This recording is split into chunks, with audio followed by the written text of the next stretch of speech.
தம்பி ரணசிங்கா, நீங்களே சொல்லுங்க. எல்லாருக்கும் வணக்கம்.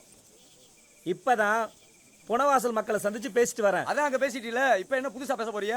அந்த ஊருக்காரங்க பைப்ல முதல்ல தண்ணி பிடிக்கிறாங்கிற பவுசுல அவங்க பேசுற பேச்சு கொஞ்சமா நஞ்சமா. ஊர் பக்கம் வர்ற பஸ் 4 நாளைக்கு நிப்பாட்டினா தன்னால அடங்கிட்டு போறாங்கப்பா.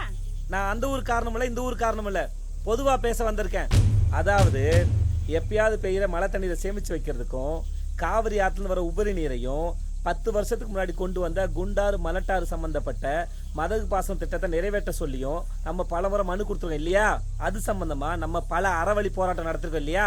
அது மட்டும் இல்லாம இந்த நிலத்தடி நீரை உறிஞ்சி நம்ம நிலத்தை பாலைவனமா மாத்துற இந்த கருவேல முள்செடியை மொத்தமா அழிக்கணுங்கிறதுக்காகவும் மொத்த மாவட்டத்துக்கு பிரச்சனைனால நம்ம மொத்தமா ஒன்னா சேர்ந்தா போராடணும். அதுக்கு தான் இந்த கூட்டம். சரியா சொல்ற? இந்த ஜனங்களுக்கு காசு கிடைக்கிற ஒரே வழி இந்த கருவேலங்காடு தான். அதை வச்சுட்டு அதுக்கு 2 வேளை கஞ்சி குடிச்சிட்டு இருக்குதுங்க.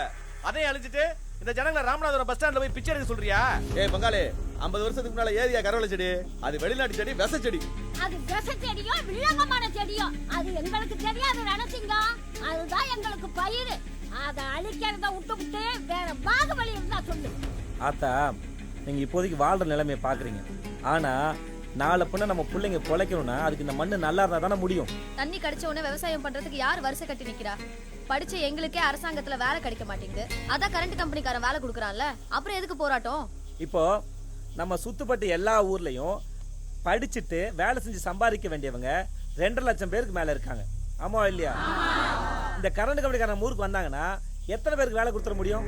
ஒரு 3000, இல்ல அதிகபட்சம் ஒரு 5000, இல்ல ஒரு 10,000 பேருக்கு. அப்புறம் கொஞ்ச நாள் கழிச்சு நம்ம ஊர் ஆளுங்க சம்பளம் அதிகமாக கேட்கறேன்னு சொல்லிட்டு நம்ம ஊர் ஆளுங்க அனுப்பிட்டு அவங்க ஊர் ஆளுங்களை கொண்டு வந்து வேலைக்கு வச்சா நீங்க என்ன பண்ணுவீங்க? அவர் சொல்றது என்ன தப்பு? ஒரு வா தண்ணிக்கு நம்ம சனதான ஊரா அலையுது. நாங்க எங்க வயசுக்கு பார்க்காத வெள்ளமே அந்த பூமியில. என்ன கொஞ்சம் சூதானமா எல்லாம் விட்டுட்டா நிலத்தடி தண்ணி புறாத்தி உறிஞ்சிட்டாங்க.